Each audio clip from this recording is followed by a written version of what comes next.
So hello, what's up mga ka-J-Vlog? Welcome ulit for another content, and for today's video ay ang pag-uusapan natin or i-review natin ngayong second quarter ng 2026 ang isa sa pinaka-solid din na smartphone na lumabas ngayong 2026, which is Samsung Galaxy A17 5G. So tara, pag-usapan natin.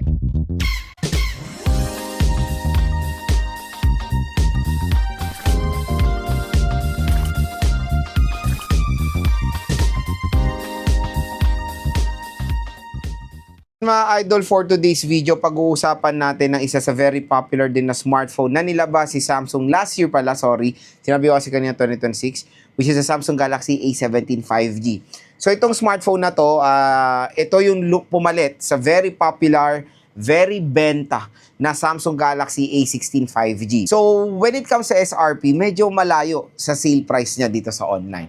Ang SRP kasi ni A17 5G, usually pwede nyo ito makuha ng SRP na 14,000 pesos, 13 to 14,000 pesos for the 8GB 256. Pero magandang balita mga idol dito sa ating product link. So, tap mo yung video, ayan, view products. Mura nyo lang makukuha ang Samsung Galaxy A17 5G. Usually, pwede nyo siya makuha around below 10,000 pesos pag tumama po yung sale ng Samsung. Minsan nakikita ko to 8,000, minsan nasa 7,000. Ganun lang siya kabagsak ang presyo. Kaya hanggang mura siya, dyan na kayo bumili. Usually, bumabalik siya sa 12,000. Ngayon kasi, nasa 11 to 12,000 siya. And for the 128GB, nasa 10,000 pesos siya. Pero magandang balita nga, meron pa naman kayo makukuha discount voucher dito sa online.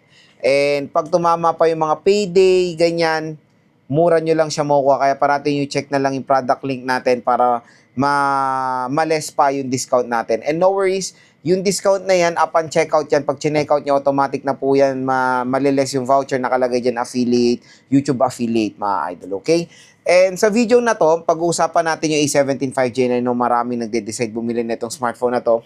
Marami naguguluhan, ano ba magandang smartphone? Kasi to be honest, ang dami pong nagsisilabasang smartphone. Ako nga, hindi ko na sila mapagkasya sa review. Ang dami po kasing mga lumalabas na smartphone ngayon, kaliwat kanan. Pero yun, syempre, binibigyan ko kayo ng guide kung ano nga ba ang pinakasulit at pinakamagandang smartphone na pwede ma-purchase ngayon 2026. So si Samsung Galaxy A17 5G, the sad part lang dito sa smartphone na to, real talk lang naman, yung display quality niya. Yung display kasi nito hindi nag-innovate. Walang ganun pinagkaiba compare sa A16 5G. So, yung A16 5G, wala na kayong mabibili niyan na brand new, of course, sa mga official store ni Samsung. Finixoutan nila yan at itong pinalit. Hindi man lang nila pinansure ito. Yun lang naman ang isa doon na kino-comment ko sa display quality. Pero, syempre, yung display resolution, display panel, napaka-solid. Super AMOLED display. Si Samsung Galaxy A17 5G, sama rin ng A16 5G at ibang mga Samsung smartphone. Yan ang pinaka-advantage nila sa mga smartphones na kapresyohan nila. Kasi yung mga ibang brands nasa AMOLED lang, tumitigil lang sa AMOLED, sa OLED. Ito kasi super AMOLED display, mas upgraded, mas better, mas vivid, at mas maganda ang color reproduction ng Super AMOLED display. Siyempre, Full HD Plus 1080p pa ang resolution niya. Malaki rin yung screen size niya. It's 6.7 inches display at mataas din ang nits of brightness ang mga offer ni Samsung Galaxy A17 5G. 90Hz screen refresh rate siya. Yun lang naka-disappoint, 90Hz kasi usually, di ba, dapat 120Hz pero bumawi naman sa Super AMOLED display. Kaya kung manonood man kayo, maglalaro kayo dito sa smartphone na to, paniguradong may enjoy ng mata niyo. Kasi bibigyan kayo na ito ng premium viewing experience sa isang mobile device, especially pag naglalaro kayo kasi ang Super AMOLED or AMOLED nakakatulong yan sa enhancement ng graphics na nilalaro nyo. Mas pinapaganda niya pa yung color reproduction ng display.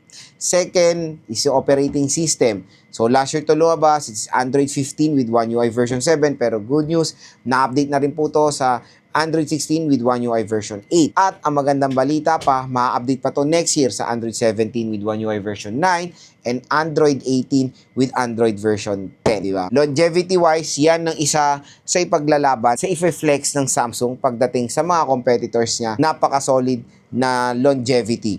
Kasi yun nga, na-update ng kanilang software taon-taon, matagal silang ma-update. Tapos, yun ang maganda doon. Pag na-stop na yung update, for example, hanggang Android 18 lang siya, hindi pa doon nagtatapos kasi yung mga application, masosupport pa ng Android 18 ng ilang taon. Diba? Perfect na perfect ang Samsung brand sa mga consumers na hindi ganun parati nagpapalit ng smartphone. Kaya longevity, Yan ang ipaglalaban natin sa Samsung Galaxy A17 5G. Next, yung camera. Sa camera, ito yung mga smartphone na legit, na meron tatlong camera. 50 megapixel main, 5 megapixel ultra-wide, and 2 megapixel macro lens. When it comes sa megapixel ng ultra-wide, mababa. Pero the quality itself, nung tinry natin ng Samsung Galaxy A17 5G, in fairness for the quality, okay rin naman. Pero mas magagandang quality sa ganitong presyon, mga idol. Pero it can do the job, pero it's not enough for its price. Yun lang yun. Pero yun nga, tulad ng sinabi ko sa inyo, kumbaga when it comes sa lente, si Samsung hindi sinungaling. Di ba? Ito yung legit na tatlo yung lente. Ito yung legit na magagamit mo lahat ng lente. Kasi lahat po yan useful, macro, ultra-wide. Ang maganda pa to, meron siyang optical image stabilization. The sad part is hindi po sila support ng 4K video recording. So wala pong support ng 4K video recording ang rear or front-facing camera ay A17 5G. When it comes sa processor, I know marami na naman nagiging skeptical sa processor ng Samsung. Dahil pag narinig nilang Exynos X sa kanila, hindi, okay naman ang Exynos, mga idol. Bigyan nyo naman ng chance kasi several times ko na rin na-try ang Exynos, Snapdragon, and even, yan, MediaTek. Sinasabi kasi nung iba, mabilis uminit ang Exynos, pero lahat naman talaga ng mga smartphones or yung mga processor, umiinit yan, lalo pag ginagamit nyo. Yung mga brands lang or yung mga specific model, meron sila mga liquid cooling system to ease the heat processor nila. So, dito sa Exynos, performance-wise, snappy din naman siya.